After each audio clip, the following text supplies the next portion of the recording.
قصوری صاحب سے بھی اس پہ رائے لے لیں۔ قصوری صاحب السلام علیکم۔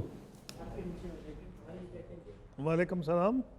خورشید قصوری صاحب، آپ شاید پاکستان کے ان چند ایک لوگوں میں شامل ہیں جو مسئلہ کشمیر کے حوالے سے میجر ڈیولپمنٹ جو تھی اس میں آپ کا کلیدی کردار تھا۔ جنرل پرویز مشرف کے دور میں وہ 5 ریجن کی بات ہو گئی اور سافٹ بارڈرز کی بات ہو گئی، سیلف اٹانومی کا تذکرہ ہوا۔ آپ سے آج جاننا چاہوں گا کہ کتنی پیش رفت تھی، کیا پیش رفت تھی، اور پھر بیک ٹریکنگ کیوں ہوئی؟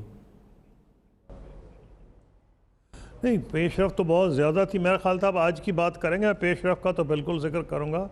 پیش رفت تو اتنی زیادہ تھی کہ آج تک انڈیا یا پاکستان میں جو میں نے ڈیٹیلز دی اپنی کتاب میں ممکنہ سلوشن کی، اس کو کسی نے کانٹرڈکٹ کیا ہی نہیں۔ اور اس کی بک لانچ میں انڈیا کے فارمر پرائم منسٹر اور اپوزیشن لیڈر دونوں آئے تھے، منموہن سنگھ اور ایل کے اڈوانی، اور یہاں سے پریزیڈنٹ مشرف۔ تو اس لیے کسی نے کوئی کانٹرڈکشن نہیں کی۔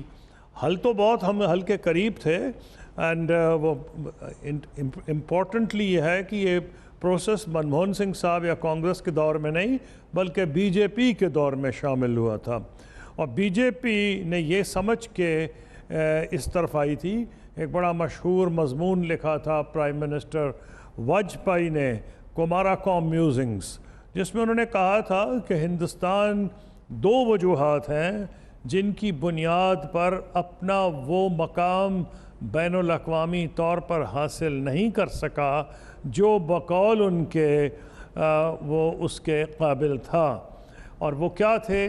یہ انہوں نے کہا، پہلا بابری مسجد کا انہدام، جس سے ساری دنیا میں بھارت کے بارے میں بہت ہی منفی رد عمل سوچ پیدا ہوئی، اور دوسرا پاکستان کے ساتھ اس کا جھگڑا مسئلہ کشمیر پہ۔